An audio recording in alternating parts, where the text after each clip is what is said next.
আজকের মূল বিষয় দ্রব্যমূল্য, আইন শৃঙ্খলা, মানুষের দীর্ঘশ্বাস। এটা থেকে উত্তরণ করতে হলে আমরা সকলেই জানি দীর্ঘ 17 বছর আমরা এক ফেরাউন সরকারের অধীনে ছিলাম।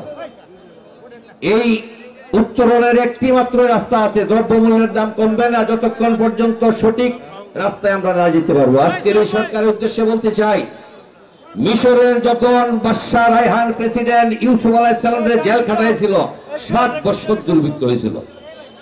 ওই থেকে উত্তরণের একটাই রাস্তা ছিল, যখন ইউসুফ আলাইহিস সালামকে মিশরের প্রেসিডেন্ট ঘোষণা করিয়া সকল দায়িত্ব হস্তান্তর করলেই সমাধান হয়েছিল।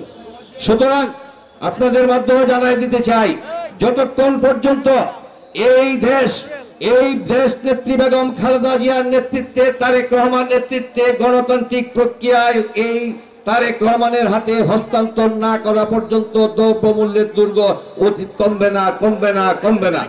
একমাত্র উত্তরণের রাস্তা গণতন্ত্র।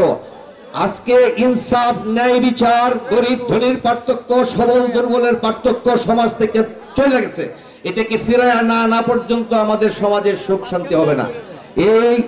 সেই ফেরাউন, এদের অসংখ্য অগণিত দলিল আছে। আবু জাহেল, আবু লাহাব, উতবা, সাইবা, মুগিরা সকলের সাথে এদের সম্পর্ক। এরা আবার নেতা হইতে চায়। আবু জাহেলও শেষ বয়সে মৃত্যুর সময় নেতা হইতে চাইছিল, মৃত্যুর নেতাগিরি শখ ছাড়ে নাই। এই আওয়ামী লীগ ফেরাউন সরকার এখনো নেতৃত্বের শখ ছাড়ে নাই।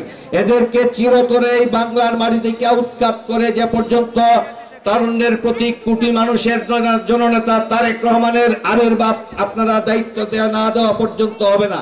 সুতরাং সেই আশা ভরসা রেখে দেশনেত্রী বেগম খালেদা জিয়ার হায়াতের তৈবা দান করে, তারেক রহমানের সুস্থতা দান করে গণতান্ত্রিক প্রক্রিয়ায় দেশকে জনগণের হাতে ফিরিয়ে দেন এবং ন্যায় বিচার, ইনসাফ, সুষ্ঠু ন্যায় বিচার কায়েম করেন, সে আশা রেখে আমি আমার বক্তব্য শেষ করছি। আসসালামু আলাইকুম ওয়া রাহমাতুল্লাহ।